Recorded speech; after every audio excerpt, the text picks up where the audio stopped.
খুব সাবধান, এবার গাড়িতে সাদা এলইডি হেডলাইট থাকলেই পড়তে হবে পুলিশের খপ্পরে, এমনকি চালানো যাবে কাটা। চালু হয়ে গেল নতুন নিয়ম, না হলে পড়তে হবে মহাবিপদে। জেনে নিন এখনই। অনেকেই 4 চাকা গাড়ি কেনার পর নিজেদের পছন্দ মতো সেই গাড়ির ফিচার্স পরিবর্তন করে। তার মধ্যে অনেকেই রয়েছেন যারা গাড়ির হেডলাইটের সাদা এলইডি ব্যবহার করছেন। তবে সম্প্রতি গুজরাটে নিষিদ্ধ হয়েছে গাড়ির হেডলাইটের সাদা হেডলাইটের ব্যবহার। অনেকেই রয়েছেন যানবাহন কেনার পর নিজেদের ইচ্ছে মতো পরিবর্তন করে থাকেন গাড়িতে। গত কয়েক বছরে দেখা যাচ্ছে এলইডি হেডল্যাম্প ব্যবহারের প্রবণতা বেড়ে গেছে।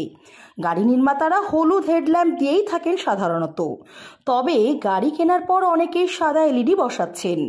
লক্ষ্য করলে দেখা যাবে রাতের অন্ধকারে এ ধরনের সাদা এলইডি লাইট চরম অসুবিধে তৈরি করে। কোনো যানবাহনের সামনে অপর দিক থেকে আসা কোনো যানবাহনের সাদা এলইডি লাইট চোখে পড়লে যেন সবকিছুই ঝাপসা হয়ে যায়। এসবের ফলে বাড়ছে দুর্ঘটনার প্রবণতা। এরই পরিপ্রেক্ষিতে পুলিশ ধরপাকড় শুরু করলো এবং জরিমানা আদায় শুরু করলো। ট্রাফিক পুলিশের তরফ থেকে এই সকল যানবাহন আটকানো হচ্ছে যেগুলিতে সাদা এলইডি লাইট লাগানো হয়েছে। এরপর দেখা হচ্ছে সে সকল সাদা এলইডি বাজার থেকে আলাদা করে লাগানো কিনা। যে সকল যানবাহনে বাজার থেকে আলাদা করে সাদা এলইডি লাইট লাগানো হয়েছে সেই সকল যানবাহনের ওপর জরিমানা আদায় করা হচ্ছে। যাদের এই ধরনের লাইট লাগানো রয়েছে তাদের এখন থেকেই সাবধান হয়ে যেতে হবে।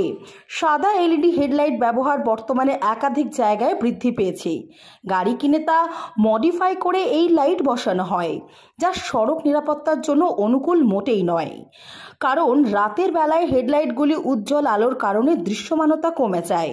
অন্যান্য গাড়ি চালকদের ফলে সড়ক দুর্ঘটনা বৃদ্ধি পায়। সামনে থেকে আসা গাড়ির সাদা উজ্জ্বল হেডলাইটের আলো মনোযোগ নষ্ট করে বিপরীত দিক থেকে আসা গাড়ির চালকের। তার ফলে নিয়ন্ত্রণ হারিয়ে দুর্ঘটনার সম্ভাবনা বেড়ে যায়, যে কারণে শহর জুড়ে সাদা হেডলাইট ব্যান করেছে আহমেদাবাদ পুলিশ। ন্যাশনাল ডেস্কের রিপোর্ট, নিউজ অবিকল।